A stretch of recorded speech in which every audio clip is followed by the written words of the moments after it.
Hey guys, this is Gas and Bullets. Out here doing a wife project today.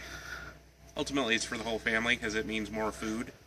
But we got the idea of a keyhole garden which originated in Africa. I guess there were some college engineers of soil and food and all that stuff. I don't know what they call all that, but they're trying to figure out how these African tribes could grow food with the resources that they had and use less water, and ultimately they came up with this design called a keyhole garden that uses 10 times less water. And there's plenty of YouTube videos on how to do it and great ideas, and you can go watch those. I'm not telling you that this is going to be perfect or anything like that. We just watch YouTube videos and we're doing it. So if you like what you see, take the time to go watch other videos and learn different ways. What we got out of it was there's a lot of different ways to do it, and we chose what worked best for us. Basically, you start out with a space that you can put a big circle in. And this is a patch where there used to be, you can see the stump right there. Well, hopefully you can in the shade. There used to be the same tree that's behind her. That same bush was over here, but it was dead. It was completely dead. And if you don't know, we just got this house recently, just started renting it, but hopefully someday we'll buy it. And the gardeners were not taking care of this place the way that I believe they should have. They didn't take out dead stuff. They didn't cut back bushes and shrubs and things the way they should. And we're taking advantage of that. This grass only comes to this section here, and all the way around, they kept this border. So we used it to make raised planter beds.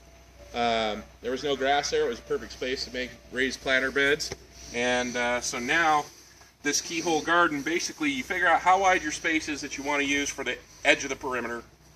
You put a stake in the middle of it, tie a loose rope, just make a loop, not a cinch knot, because you don't want it cinching down on the circular piece. Don't use a square piece because it won't work.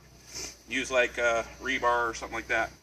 And then what I did is I just tied it to this little garden hoe, and you just keep it taut. And obviously I've already done this, but you get the idea. You just go around and dig your circle.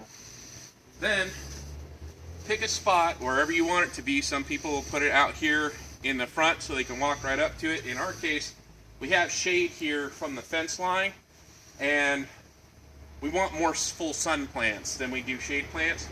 So we put our keyhole on the back, giving us more sun space for our plants. And this keyhole is designed to be able to step into. The bricks or rock or rubble or whatever will come up like this, and we'll show you that later. And then there'll be this big compost bin space in the middle, and that's actually where you water it. And it leaches all the water out and waters the whole thing. So it uses 10 times less water.